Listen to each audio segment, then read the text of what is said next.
क्या आप जानते हैं कैसे और क्यों समुद्र में डूबी थी श्री कृष्ण की द्वारिका नगरी?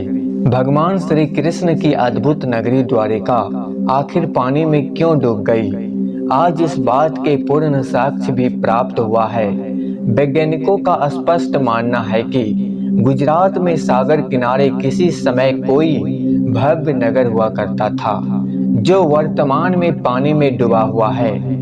यहाँ से कई ऐसी वस्तुएं भी बरामद की गई है, जो इस बात का मुख्यतः प्रमाण है कि पानी के नीचे आज भी द्वारिका नगरी के अवशेष शेष है।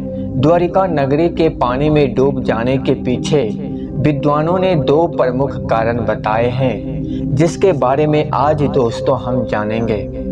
महाभारत के अनुसार कौरवों की माता गंधारी ने भगवान श्री कृष्ण को श्राप दिया था कि जिस तरह कौरव वंश का नाश हुआ है, उसी तरह से यदु वंश का भी समाप्त हो जाएगा।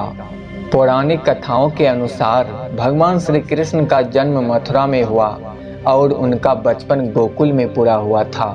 कंस का वध करने के बाद सभी यदुवंशियों के साथ उन्होंने द्वारिका नगरी बसाई। माना जाता है कि महाभारत युद्ध के 36 वर्ष के बाद पूरी द्वारिका नगरी समुद्र में डूब गई थी और उसी के साथ यदुवंश और श्री कृष्ण ने अपने प्राण त्याग दिए थे। अन्य कथा के अनुसार कृष्ण के पुत्र शाब को मिले श्राप से द्वारिका नगरी का अंत माना जाता है। ऋषि वाल्मीकि, नारद मुनि और अन्य ऋषि द्वारिका का भ्रमण करने आए थे। तब शाब उनका उपहास करने के लिए गर्भवती स्त्री का रूप धारण करके उसके पास गया। इसका पता ऋषियों को लगा और उन्होंने शाब को श्राप दिया कि उसकी कोख से मुसल उत्पन्न होगा, जिसके कारण पूरे यदुवंश का नाश होगा। राजा अग्रसेन को इस बात का पता चलते ही उन्होंने मुसल को समुद्र में फेंकवा दिया। भगवान श्री कृष्ण को ये बात जब पता चली तो उन्होंने क्रोध में आकर जमीन से मुट्ठी में घास उठाई, जो ऋषियों के श्राप के कारण मुसल में बदल गई। उस घास को जो भी निकालता वो मुसल में बदल जाती। इस मुसल के प्रहार से व्यक्ति उसी स्थान पर अपने प्राण त्याग देता था। इसी तरह यदुवंश और अंधक, भोज, सिनी और वृषण वंश के साथ साथ भयानक युद्ध हुआ और सभी का नाश हो गया।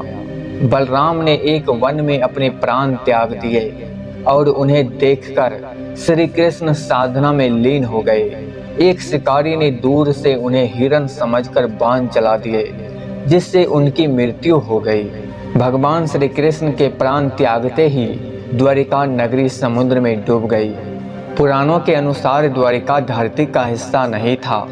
श्री कृष्ण ने इसे समुद्र देव से उद्धार मांगा था।